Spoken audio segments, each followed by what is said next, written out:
Welcome to Wannabe Clutter Free, formerly Wannabe Minimalist, the podcast for busy families who are tired of the chaos, fed up with being overwhelmed, and ready to enjoy life again. Each week, we talk about how to let go of the clutter so that you can focus on the things that actually matter. And it's not just physical clutter. We talk about the mental and emotional stuff too, because if it's holding you back, it's time to ditch it. I share what I've done in my own life to declutter, organize, and calm the chaos, but you won't just hear it from me. There are amazing guests too. It's practical, doable, and simple for those of us that want to be clutter-free. Well, hey there, my friend. Welcome back to the show. I'm Deanna Yates, and you are listening to episode 209 of the Wannabe Clutter Free podcast. On today's episode, I am chatting with Kelly Foss about minimalism. We're going to talk about misconceptions about minimalism, how minimalism has affected her life, and it's just a really interesting conversation. She is one half of the Millennial Minimalist podcast, and it was just a really fun conversation. I love getting to talk with other people who are living this lifestyle and how my version of minimalism might differ from theirs. So it's a really interesting conversation, and I am happy you are here for it. But before we get into that interesting conversation, I just want to take a minute to say thank you for joining me. I know that your time is busy and I don't take it lightly that you are here. So thank you so much. Full of gratitude to you today.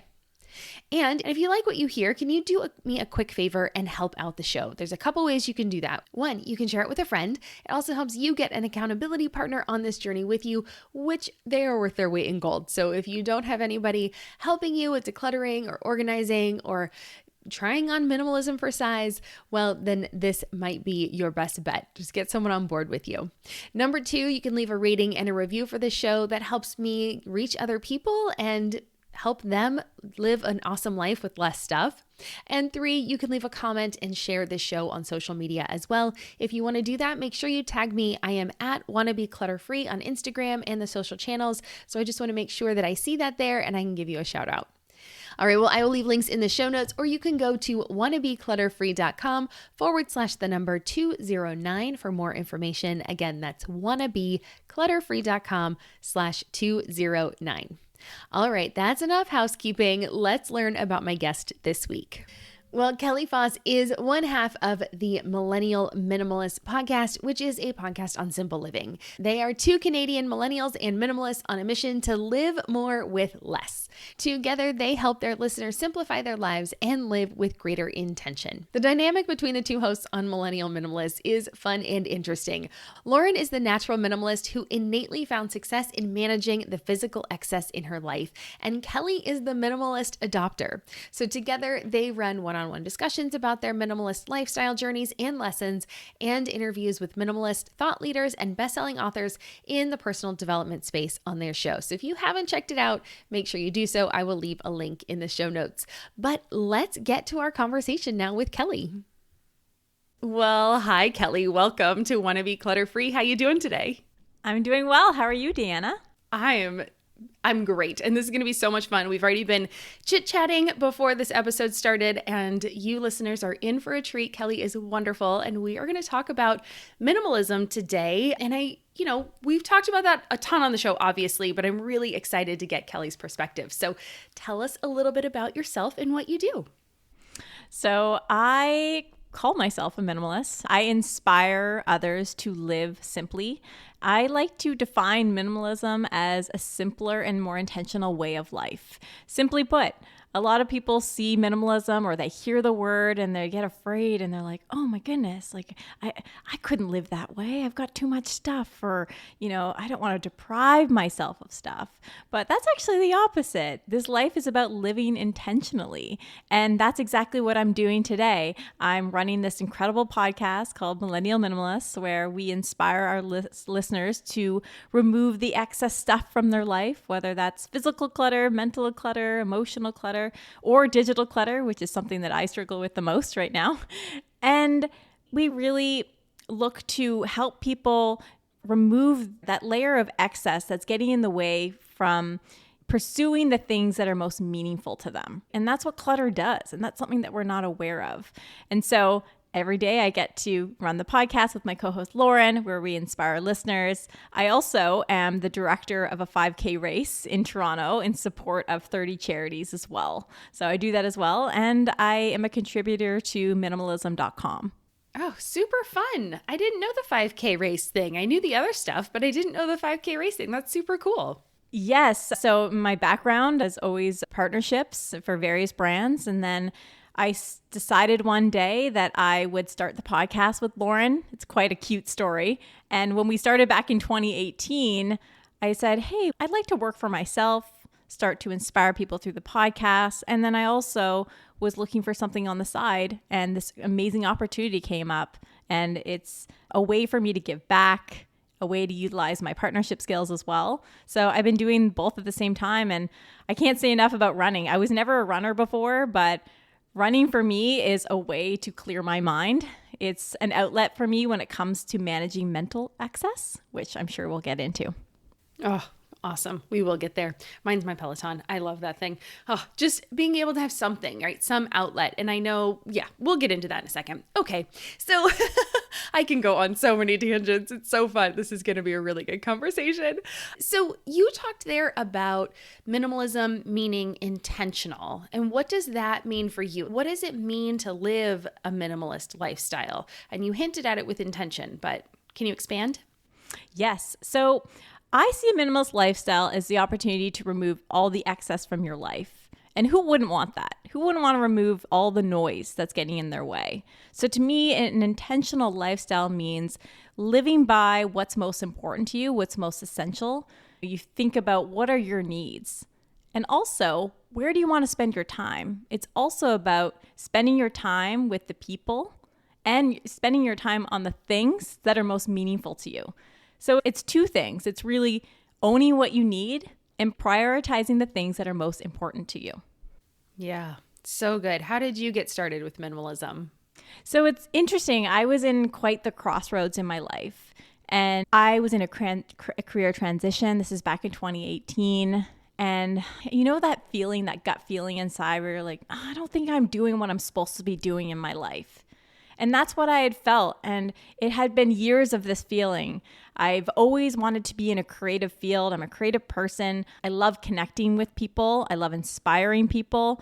And when I found the outlet of the podcast, I was like, oh my gosh, this is what I want to do. But it took some time to realize that. It was actually my co-host, Lauren. She's always lived simply. She's always identified as a minimalist.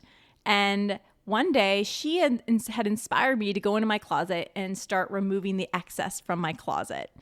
And as I was peeling away all the excess stuff, I started feeling a sense of calm and a little bit more clarity around what I wanted to do in my life. And so I took that time to remove that excess. And when I removed the excess physical clutter, it actually affected me mentally in such a great way. It cleared my mind. So I was able to focus and feel like, okay, so what am I doing today that isn't making me feel good or happy or amplified? And what could make me feel that way? What is it that I should be pursuing right now? And so that's where minimalism started. I started removing the physical things, and then I started working through my thoughts mentally, being like, okay, what are some words or ideas about myself that aren't serving me? You know, we all tell ourselves, oh, well, I can't do that, or I can't do this, but actually sit down, write down your thoughts and work through it. You might actually be able to pursue the things that are most important to you. There might be some excess in your days that you're not realizing. And we'll get to it later, but I also now have this time blocking system in my calendar, because in the past I would take 5 hours to do a task because I didn't limit how long I'm going to spend on that task. But now I'm like, okay, well, I'm going to give 3 hours to this, which gives you time back to focus on the things that are most important to you.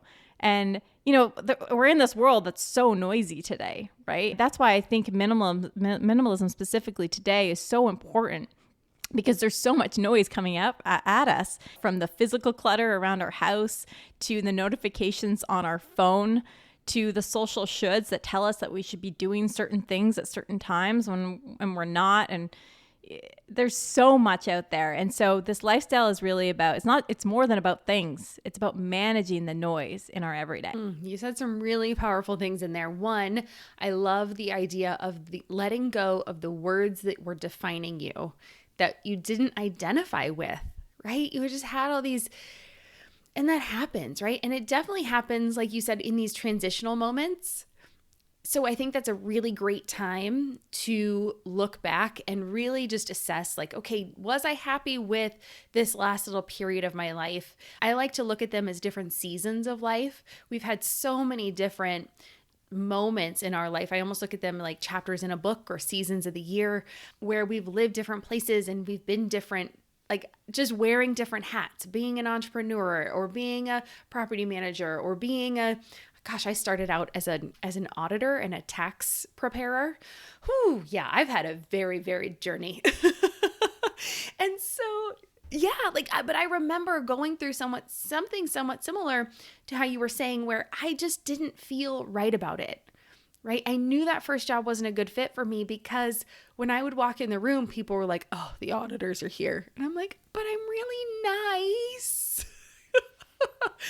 And just taking that moment and listening to your gut and saying like, okay, well, I might not mind the work, but there's something about it that didn't fulfill me, didn't feel good. At the end of the day, I went home being like, this isn't right. And having those moments in life. So I really like how you pointed that out. And then looking at those words that we are putting on ourselves and saying like, does this really fit? Is this how I want to be perceived? Is this how I perceive myself? And is this the person I want to be? It's not really about what other people think of you, but is this the word I want to say, like, I am this person? Is that what you want to be putting out in the world? Is that what you want to contribute to the world? So really, really powerful. Very well said. You know, it reminds me of my days in the corporate world. I've said this on my podcast before that I felt like I was playing dress up every single day. I felt like I was an actor going on stage. I didn't feel like myself. I didn't like the clothes that I had to wear. I felt very stuffy. Things moved very, very slowly. And as much as the job itself was okay, I realized this is not me. And then another role that came to me that I actually created, I was able to be myself. I was able to be an entrepreneur within an organization, wear the clothes that made me feel comfortable. And I was very successful in that role. And it made me realize, wow, like, I'm so glad that I made this switch, but it also made me realize, wow, I think that I can manage my own time and start my own thing. And then I became really, really, really passionate about helping others also find what that thing is for them and making sure that if they're not doing something that they're passionate about, that they peel back those layers, they remove that excess and that noise. And that noise is probably coming internally, us speaking to ourselves, so that they can pursue that thing. It was actually a community empowerment event in Toronto that I ran that actually inspired the podcast as well. It was a personal development, community empowerment event, and we would have an entrepreneur at every event, and the entrepreneur would speak about, you know, their ups and their downs of running their own business. And it was a room full of people that knew what they wanted to do or didn't know what they wanted to do. And it was a great networking environment. And it was an environment for people to feel uplifted. I'm like, wow, maybe I can pursue the thing that is most meaningful to me. And that is actually the core of why I do what I do. It's like, I want people to discover what the life that they actually desire looks like and to pursue it. And one of my favorite quotes is by T.K. Coleman with the Minimalists. I had him on the podcast. He's incredible, as you know. And he says minimalism isn't so much about how much you have or how much you don't have. It's about what you're open to letting go of or willing to let go of in order to say yes to the life that you actually want to live. So, yeah. Oh, love that. That is really great. And it is such a great concept because it can be scary to let go, but you have to know that when you let go, you're not letting go of everything. You're just letting go of the thing that isn't serving you so that you have room for the thing that could light you up and make you excited to get out of bed every day and be the person you want to be and just enjoy that moment. So, oh, so good. So good. Let's take a quick break to hear from today's sponsors. And when we come back, Kelly and I are going to talk about the misconceptions about minimalism. I'm Margaret. And I'm Amy. And together we host the podcast, What Fresh Hell? Laughing in the Face of Motherhood. Margaret, I would say you're sort of a where are my keys kind of mom. Correct. Sometimes a where are my kids kind of mom.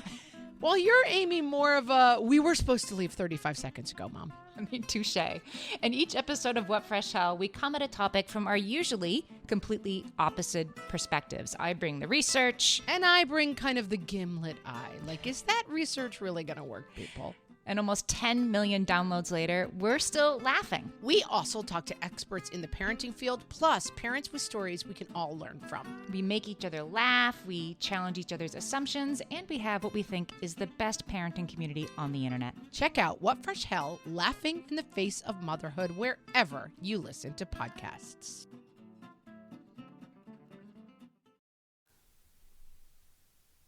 Okay, question for you. Where do people get minimalism wrong? What are some misconceptions about this lifestyle? Because you and I were chatting about that before we started, and I want to make sure we circle back to that. Yeah, I actually love going out in the world and talking about it because, first of all, whenever I share, I have a podcast on minimalism, they're like, oh, wow, like that's so cool. I have so much stuff. And they always share a story. That's what I love about this topic is that everybody has a story to share because everyone can relate to having too much stuff or not having any. They're like, oh, I live that way too, right? So it's one or the other. But most of the time it's, oh, you must live in like a 1-bedroom with white walls and you must deprive yourself and you must be very frugal. Those are all misconceptions. It's actually the opposite. It's about living an intentional lifestyle, whatever that looks like for you. You know, you might have a big home or a big closet because you're a designer. But as long as you use every piece, then you're living with intention, right? And rather than being frugal, it's actually about having or owning high quality pieces when it comes to your closet or when it comes to your home that last a long time. It's about living sustainably, having high quality items that last so that you're not buying and buying and buying and buying these, usually not very sustainable items that don't last a long time. So there's that piece as well. I just think it's really funny because you hear it all the time. So when you say minimalism, they get scared. Oh, well, I could never be a minimalist. I'm like, no, you actually can. It's just about removing the excess from your life. And it's actually a very challenging process. But I always say that it's so worth it when you get to the other side. But that being said, this lifestyle is imperfect. I love speaking to people and saying, hey, it's actually these are all the misconceptions and this is the reality behind the lifestyle. And they really light up and they're like, oh, wow, like I had no idea. And that makes sense to me. And then they start realizing, oh, wow, like maybe I could start decluttering or adopting these principles and living with less. And I always say, start with the physical and then it will trickle down to other areas of your life. Or if there's one area that's really, really stressing you out, choose that area first.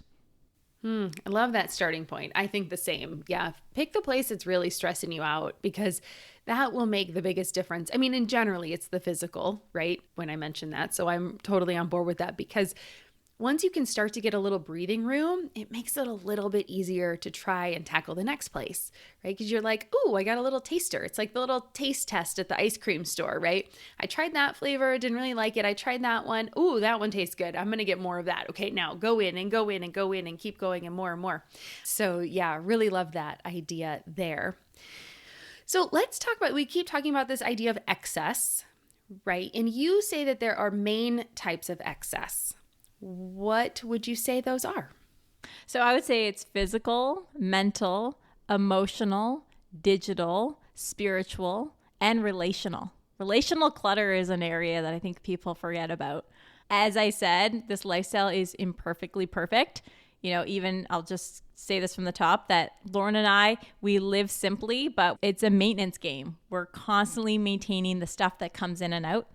Right. So we have to be on top of that. We make mistakes all the time. So on the podcast, we're always like, we speak in reality. We're like, yeah, like we live this way, but sometimes we make mistakes. And they're like, oh, okay. Like now I can relate. And it's that we want to be relatable. Like we're not perfect. Right. So we don't want to give off that idea. So when it comes to relational clutter, we've actually covered this a few times and our listeners love it because it's a little controversial. But so it's interesting because I think when we look back at our childhood, we have friends from, the the first 10, 15 years of our lives. And sometimes we feel obligated to keep those friendships, but sometimes people drift apart. And I'm someone who finds it difficult, like, to drift apart, mainly because I don't want to. I have amazing friends and I've maintained those relationships, but sometimes in life, people come into your life and they're not very healthy to you, or the relationship hasn't been healthy for a while. And so we talk about how you can speak to a friend who maybe is going through a tough time and you've been there to caregive for so long, but it's getting to the point where it's actually disrupting your own lifestyle, and how to communicate that to a friend without letting that friend go. It's just those mindful conversations, because sometimes the anxiety that we hold inside because of the relationships that aren't healthy, like, it's not worth it.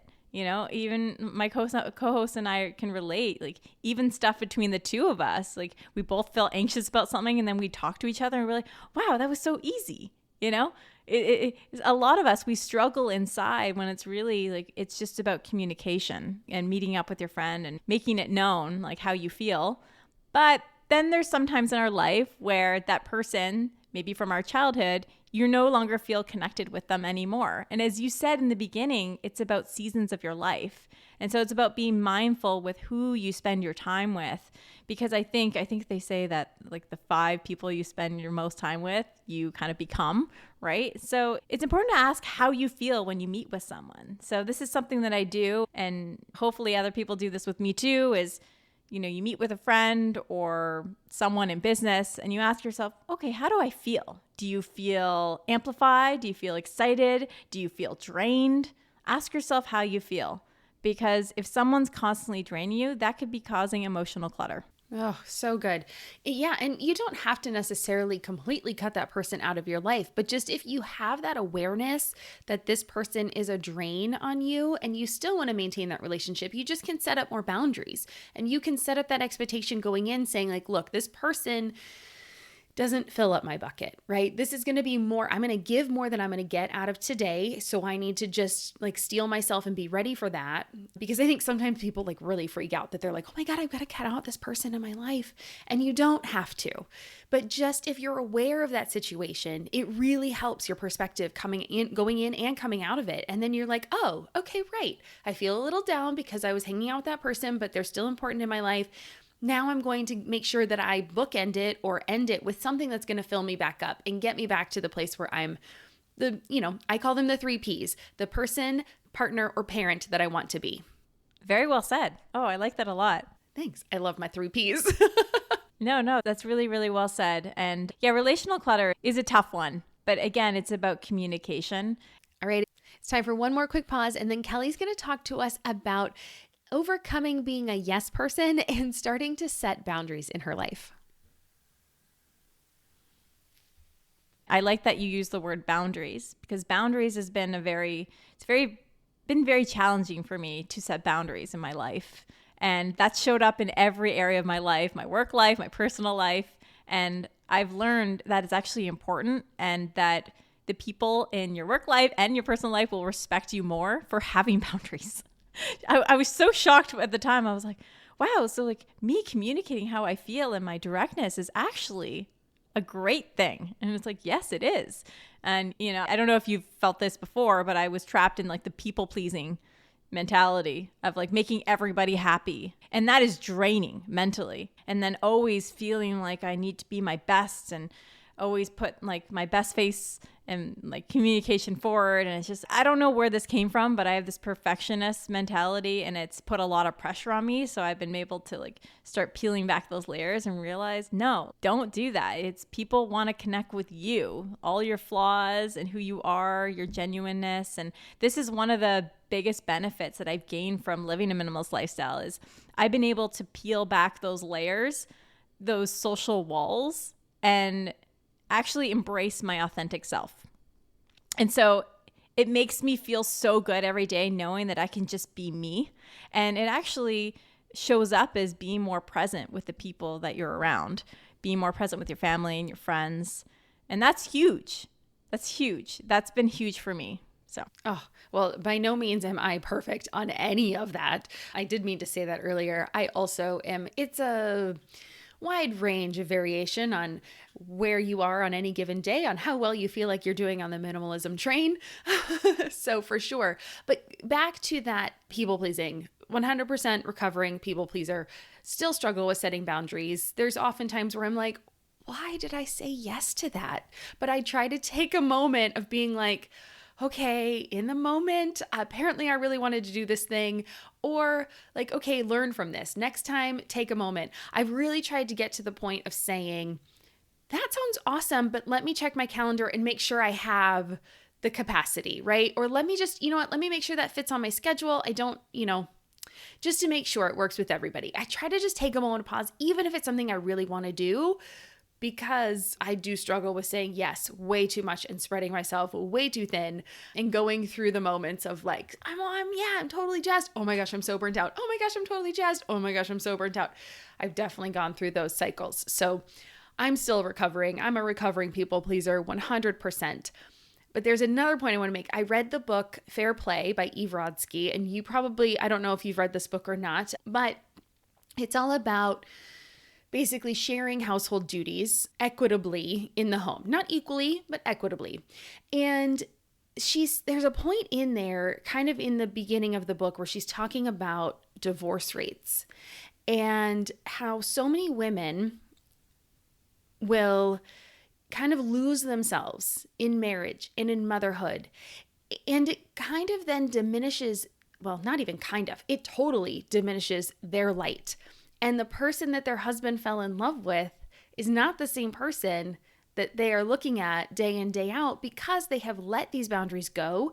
They have lost themselves to everyone else, and they've lost that spark that made them the amazing, exciting partner that their partner wanted.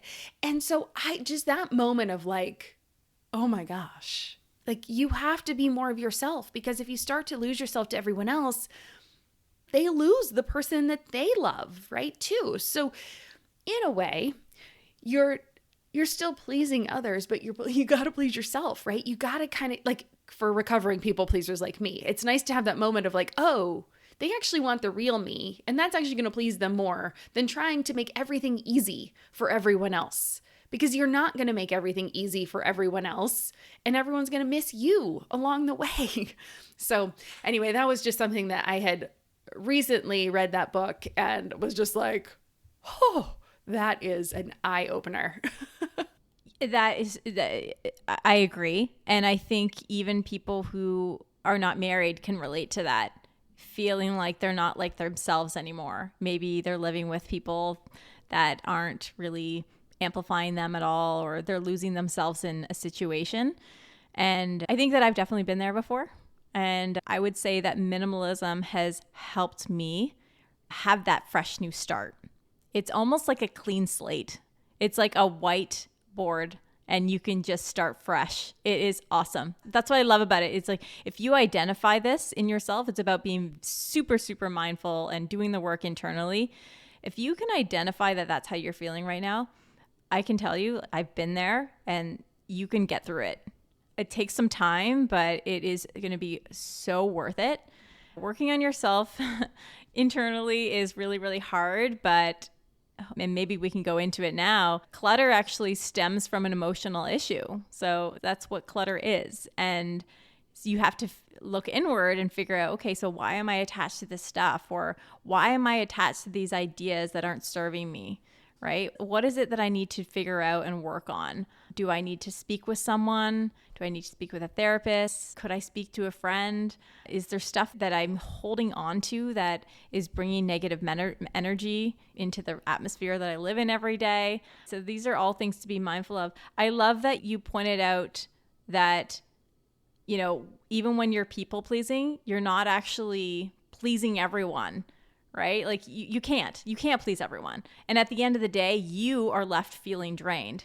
It's like someone who holds a grudge against someone else. That grudge is actually affecting you more than it's affecting the other person. So is it actually worth it? You have to ask yourself that. And I'm sure that once you stopped people pleasing as much, you realize, oh, wow, like people actually respect when I say, oh, I'm not so sure I can make that event, but I will let you know on X date and they appreciate it. But in the past, I'm sure you're like, oh my gosh, I can't say that. I got to say yes. My co-host, actually, Lauren, she was a yes person. And I'll be honest, I missed that side of her, but she was like, yes. Anytime we're invited, I'm like, oh yeah, Lauren will be in. But Lauren's better now, and I appreciate this about her. She's invited to so many things. She's such a fun person. And so she's now saying, okay, she usually says, oh, I'll let you know at a later date. But now she's asking herself, do I want to do this thing on that later date? No. So I'm just going to say no from the start. So she's gotten a lot better that way. Oh, that's great. That's actually really nice. Baby steps for me. Yeah, it takes some time. It takes some time. Okay, so let's get into maybe how people start, right? Like if they're listening to this and they're like, okay, I really want that clean slate. I'm terrified. Where do I start? What should I do first? So I think we touched on this at one point, but I mentioned that try to figure out what is stressing you out the most. Is it the clutter in your home? Is it the thoughts in your mind? Are you overwhelmed by relational clutter? What is it? Where is it? And I usually recommend starting with the physical clutter, but if it's another area, start there. So if it is physical, if you find that your place is just overwhelming, there's so much clutter, and you want to live clutter-free, I highly recommend choosing the room in your space that you go into every day, because that's affecting how you feel every day, even if it's on a subconscious level. So I would say start with the closet. Everyone goes in their closet every day. And if you have a simplified closet that is functional and minimal, it'll be easier for you to get dressed every day. It saves you time. You have a home for all of your clothes, and so you know where things are. It just makes your life so much more efficient, and you don't have to make as many decisions every day. And so I would say start there. When it comes to mental clutter, if that is an area, I started journaling, and that has been really helpful to me. I have a bullet journal system where I track my daily tasks and goals, but I also share my thoughts. And in addition to that, I also speak with a therapist, which I wish that everybody on this planet had the opportunity to speak with a therapist. And if you do have the opportunity, I highly recommend that you take it. I feel like everyone deserves to speak with a fly on the wall, is what I say, to get their thoughts out. I think it's so important. And for me, it's that sense of connection that you gain during a therapy session that just makes you feel so much happier. It's almost like a weight off your shoulders, just letting things out. Even if you're still dealing with them, just to say them out loud, it just eases your anxiety. So I would recommend you do that if that's an area. And then, of course, there's also digital clutter as well. When it comes to digital clutter, that's an area that I really, really struggle with. I've stopped taking so many pictures. When you give someone your phone, you're like, oh, take a picture of a group of us, and they'll take like 20 pictures, and then we end up leaving it in our phone, and then we have 20,000 photos on our phone. And then it just becomes clutter, right? And so, but we're like, it's in the cloud. It's not clutter. But it is, because if you have 20 gigs, then you have to buy more space. You have to buy more space to house photos that you're not even looking at, right? So it's being mindful about that as well. So I suggest, take 5 minutes a day. I always say that if you can brush your teeth every day, you can take 5 minutes to declutter your place, or to clutter your digital clutter.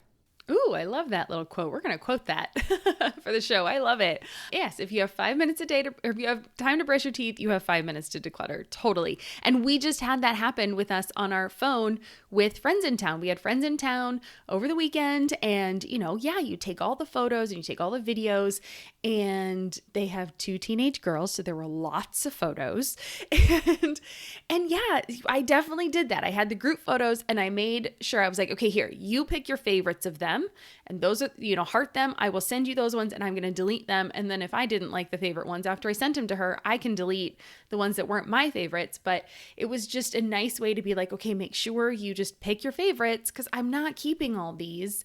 And we'll print one out. We have a photo wall that I love. It's just like life moments and the different people in our lives. And it's got again, minimalism is different for everyone. So we have a wall with probably 50 photo frames on it, and they're all the different people in our lives, and they all match. So it, it doesn't feel visually to me, and it's just so fun. And people come over and they look at the wall, and it's just different aspects of the special people in our lives, grandparents and parents and friends and family friends and people that feel like family but aren't family, all that kind of stuff. And so I just love that. But so they'll go on the wall, but I do, the mental and digital clutter, it's so sneaky because you can't see it.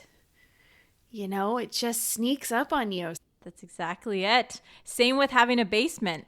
You don't feel like your place is cluttered and you throw everything in the basement, and so it's hidden, or in a big closet if you don't have a basement, right? Yeah. Well, and I think that's one of the things I'm lucky that both my husband and I are both like, you know what? The smaller house is fine because it keeps you from over consuming, right? You only have so much space. We have a small, it's probably the biggest, it's not the biggest place we've lived in, but it's 3 bedrooms and has like a nice, we call it our kitchen den. It's like the dining, and we have a couch in there so people can sit in there, and it's where everybody hangs out now. And then we have a living room too with our big couch for, movie nights and things like that. But we are a family of 3. We just housed a family of 6.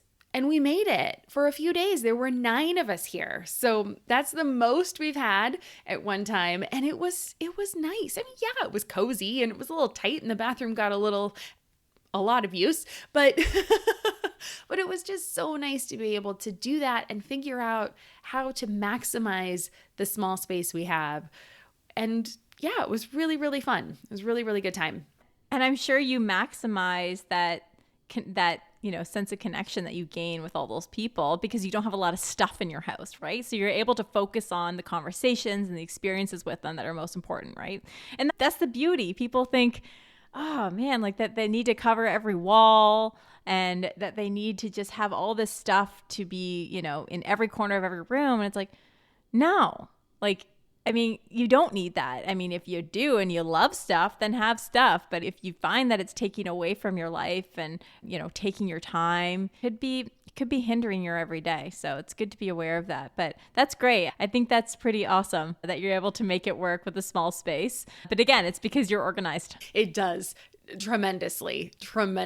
So yeah, absolutely.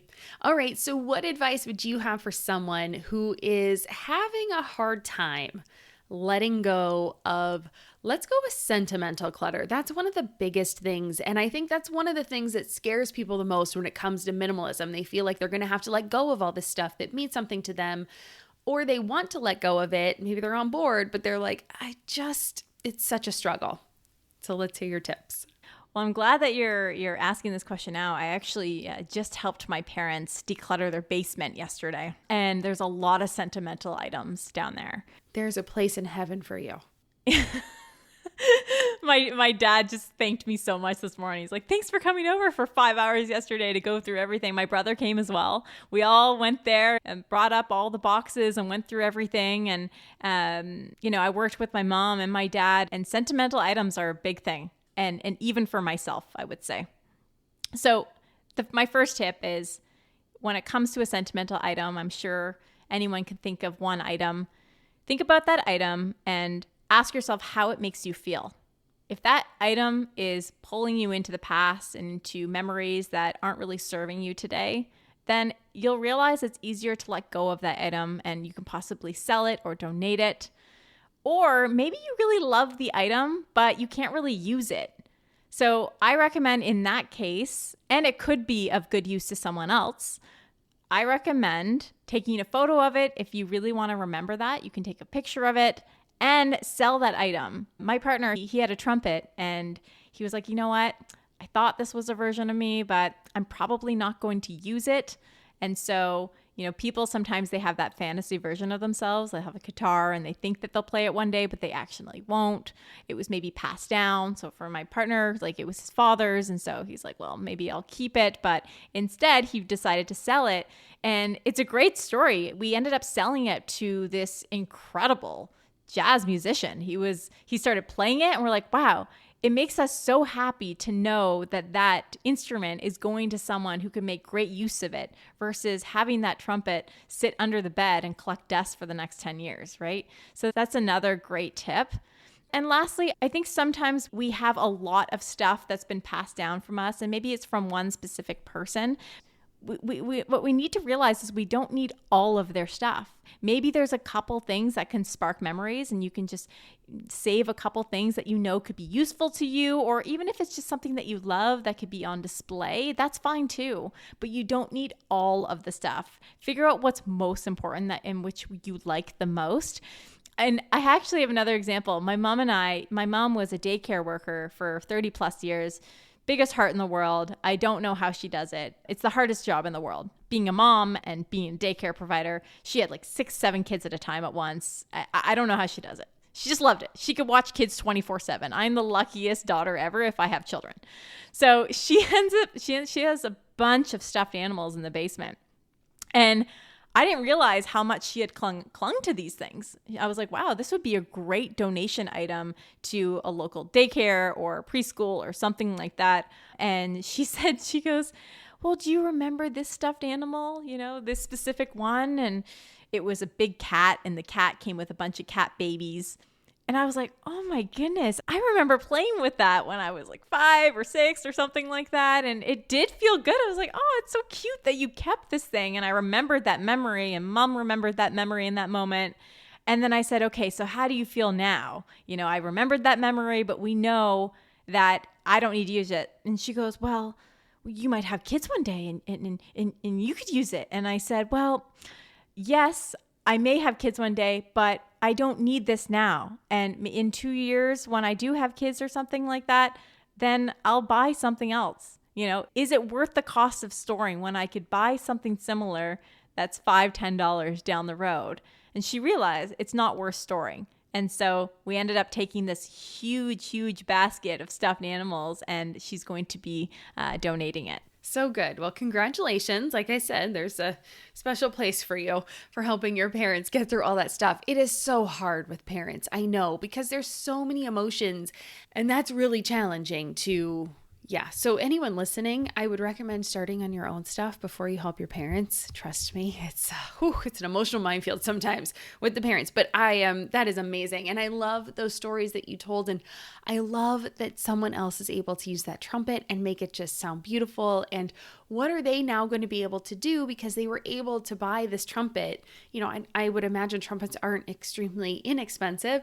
And so being able to have one that I'm sure is high quality, especially since it was passed down, is like really nice, just for them. And like you said, for it to be able to make beautiful music instead of collecting dust is just such a gift for you as well.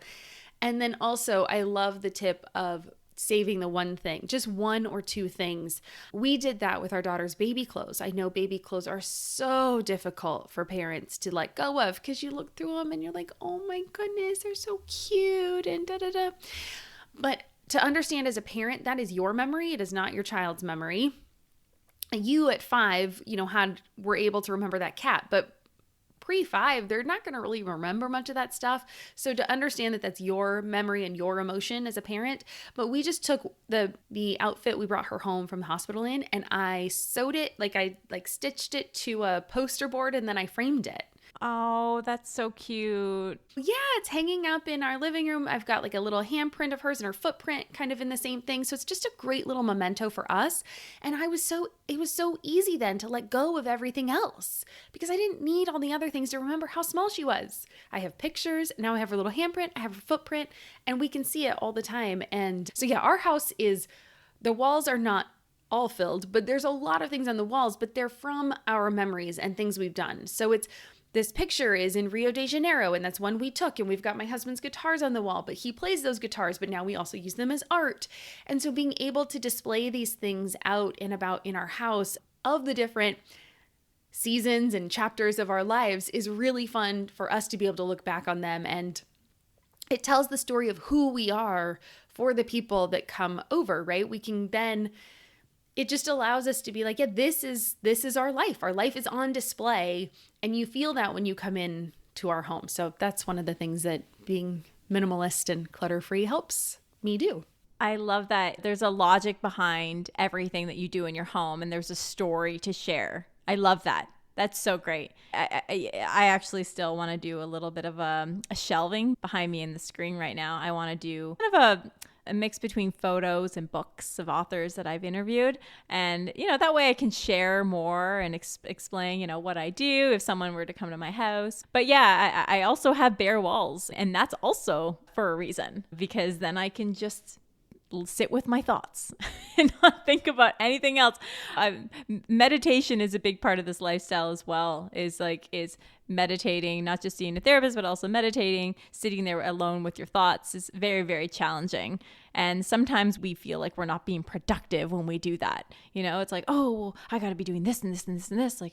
Just sitting here with my thoughts, I'm wasting time. It's actually, no, you're actually doing quality work, but it's something that is still not instilled in us socially in this world, that is a thing that we should be doing for our mental health. We're always exercising, but we're not actually just focusing on mental fitness, and mental fitness from a perspective of just relaxing our mind, but also challenging our mind as well. Yeah. Oh, I love that. So true. And it's so hard. It is so hard to sit still and just try to quiet those thoughts. It is so hard. So anybody struggling with that, please know you're not alone. Even those of us that have been trying to do it for a very long time still struggle. It is a practice. Yeah. And I mean, a tip for that is starting small. Start small, just like with decluttering. Start small, tiny habits, small behaviors every day will likely become routine habits, right? Just small, easy behaviors. So that's another tip that I have. I love that. All right. Well, Kelly, where can people find you? I know they're going to want to continue listening to you and follow up. So where can they do that? Absolutely. So you can find the Millennial Minimalist podcast on Instagram at Millennial Minimalists, as well as Facebook. And you can listen to us on any podcast platform, as well as you can learn more about us and our podcast partners and my co-host's closet course called the Decluttering Course at mastersimplicity.com. Oh, love it. All right. Before I let you go, I always like to ask 3 rapid fire questions. And we've probably covered a couple of, at least this first one, but what does clutter-free mean to you? Okay. So for me, clutter-free means living with intention. That means owning what you use and love only, and prioritizing the most important things in your life when it comes to your personal life and your work life.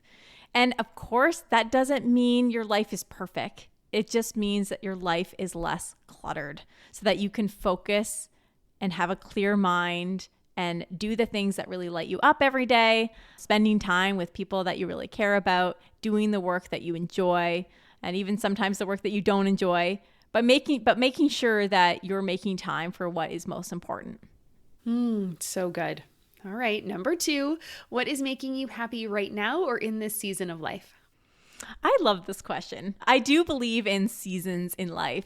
So I was thinking about this morning. I was going for a stroll. It's a beautiful day here in Toronto, super sunny, beautiful spring day. And I was thinking, first thing that came to mind is I feel very happy because I feel very supported by my partner. I feel very happy in my partnership. And I also feel very balanced in my life when it comes to my work and my personal life right now. So I almost feel like there's this newfound space I have day to day where I can do additional things that are meaningful to me. So that's how I feel right now. Ooh, that's a fun one. And number 3, what is a goal you have for yourself this year? So my biggest goal this year is to prioritize the relationships in my life, because I think it's our relationships that bring us the most happiness in our life. And I specifically want to spend more time with my family this year. And I also, in addition to that one goal, I also have career goals as well. I would like to start a new business idea of mine. And in addition to that, I'm hoping to just give back a little bit more this year. So that's it. Such good goals. I love it. And I do agree. I think relationships are the thing that make us the most excited and the happiest and the craziest. And it really is what makes life worth living. And it's so interesting. We have a 10-year-old and she's gotten to the point where her friends now, they don't necessarily play so much at recess. They talk a lot more. And I'm like, that's what life is all about, sweetheart. Like the rest of your life is going to be just talking about what is happening in your life. So it's just interesting to see that happens so early. I didn't really you kind of forget when that happens in your own life, but watching her, transition to the next season of her life, it is interesting to see how soon that happens. So awesome. And also interesting to see how she's supporting her friends, and then she'll feel that value of like, oh, wow, like I'm really helping this friend. And you almost feel that helper's high. She's being present with her friends and she's giving them advice, or she's listening to them, and she'll see like, oh yeah, I can share, but I can also really listen and take in what you're saying. So true. So true. I'll have to make sure we talk about that today. I love that reminder. Thank you. I love that you have a daughter. That's so great. Oh, she's the best. Oh my gosh. She's made my life infinitely more alive, right? Just infinitely more exciting, and so many different layers added on top of it. So anyway, yes. And I want to thank you for today. Thanks so much. And I specifically want to close by saying I love that you show that minimalism is possible for families. And not just minimalism, but living with less and living clutter-free is possible for a family, because a lot of people don't think that it is, but it is. It is. It is. Well, thank you so much, Kelly. This has been a delight, and you are wonderful. So thanks for coming on the show and sharing your perspective. All right, cheers. Another good one in the books. I love talking with other people on this minimalism journey, and just the differences in how we live our lives based on the different seasons, where we are in life, and just different phases, and just kind of the reality that minimalism is not a one-size-fits-all option. It's definitely a journey, and it's definitely something that you can fit to work for you. So thank you so much to Kelly for joining us and giving us some really awesome tips and insights and just mindset shifts, and just sharing her journey with us today. But I would absolutely love to know your thoughts on this episode. So what stuck out for you the most? I would love to know. So come on over and comment on this post on Instagram, or send me a DM. Give Kelly some love there as well. I am at Wannabe Clutter Free on the social channels, or you can come over to the Wannabe Minimalist family group on Facebook, and you can share there with the community. There will be a discussion thread for this episode, and we would love to chat with you in the comments. You can also leave a review on Apple Podcasts. You can comment for this specific episode on Spotify, or you can comment on YouTube as well for these guest episodes. And remember, if you know someone who could use a little help in their life, well, then share this episode with them. Perhaps a minimalism journey is the right path for them as well. And it might just be the thing that they need to hear today. All right, remember, you can get more detailed show notes and all of the links for Kelly by heading over to wannabeclutterfree.com/209. Again, that's wannabeclutterfree.com/209 to find out more about Kelly and her podcast, Millennial Minimalists. And with that, I hope you have an amazing day, and I will see you back here next week when I will be talking with Nikki Oden about overcoming burnout, managing our energy, and really just having more resilience in our lives. It's a great episode, and you will not want to miss it. Until next time, take care, keep things simple, try on little bits of minimalism if you're interested, and remember, I believe in you. I know you can do it. I'm Deanna Yates, and you've been listening to Wannabe Clutter Free. I'll see you next week. Cheers.